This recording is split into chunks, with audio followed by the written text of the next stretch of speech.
பெரியார் பேசின முதல் வார்த்தை என்ன தெரியுமா? கூட்டத்தின் தலைவர் அவர்களே கூடியிருக்க. பெரியார் குறித்து பேசிய நாம் தமிழர் கட்சி ஒருங்கிணைப்பாளர் சீமானை திமுக பேச்சாளர் சைதை சாதிக் கடுமையாக தாக்கி பேசியுள்ளார். இப்ப நான் பேசுறது உங்களுக்கு இல்ல, இந்த பக்கம் மட்டும். ஏன்னா யூடியூப்காரன் அதுக்குன்னே வந்திருக்கிறான் என்ன இன்னைக்கு வம்புக்கு இழுக்கணும்னு. சீமான் பேசியிருக்கிறார் பெரியாரை பத்தி தப்பான ஒரு வார்த்தை, பேசக்கூடாத வார்த்தை.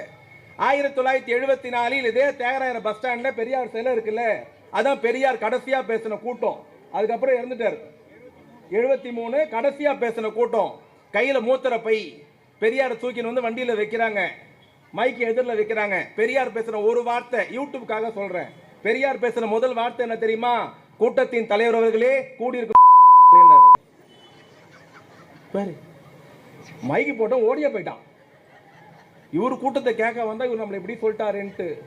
பெரியார் அடுத்து சொன்னாரா, நான் கூட்டத்தின் தலைவர்களே கூடி. ஏன் தெரியுமா அப்படி சொன்னேன்?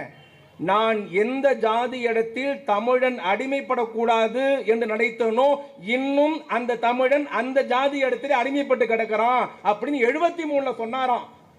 அந்த பெரியார் இப்ப இருந்தா யாரை திட்டிருப்பார் சொல்லு? அந்த பெரியார் இப்ப இருந்திருந்தா சீமானை பார்த்துதான் அந்த வார்த்தை சொல்லி இருப்பார் என்பதை நீங்கள் மறந்துவிடக் கூடாது.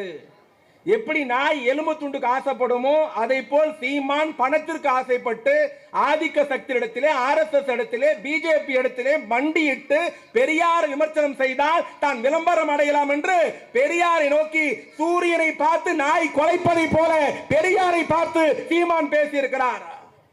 முடிஞ்சிருச்சு, நம்ம சப்ஜெக்டுக்கு வருவோம். இதில் நடுவில் இன்னொரு நடிகர் கிளம்பி வந்திருக்கிறார்.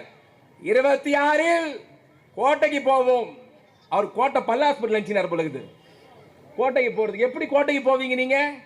இங்க உடனே எல்லாம் கிளம்பிட்டாங்க. பாத்தீர்களா, விஜய் கட்சி ஆரம்பிச்சிட்டார்.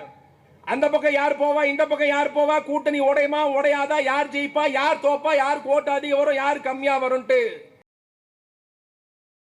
செய்திகளை உள்ளது உள்ளபடி தெரிந்து கொள்ள ரெஃப்ளெக்ட் நியூஸை சப்ஸ்கிரைப் பண்ணுங்க.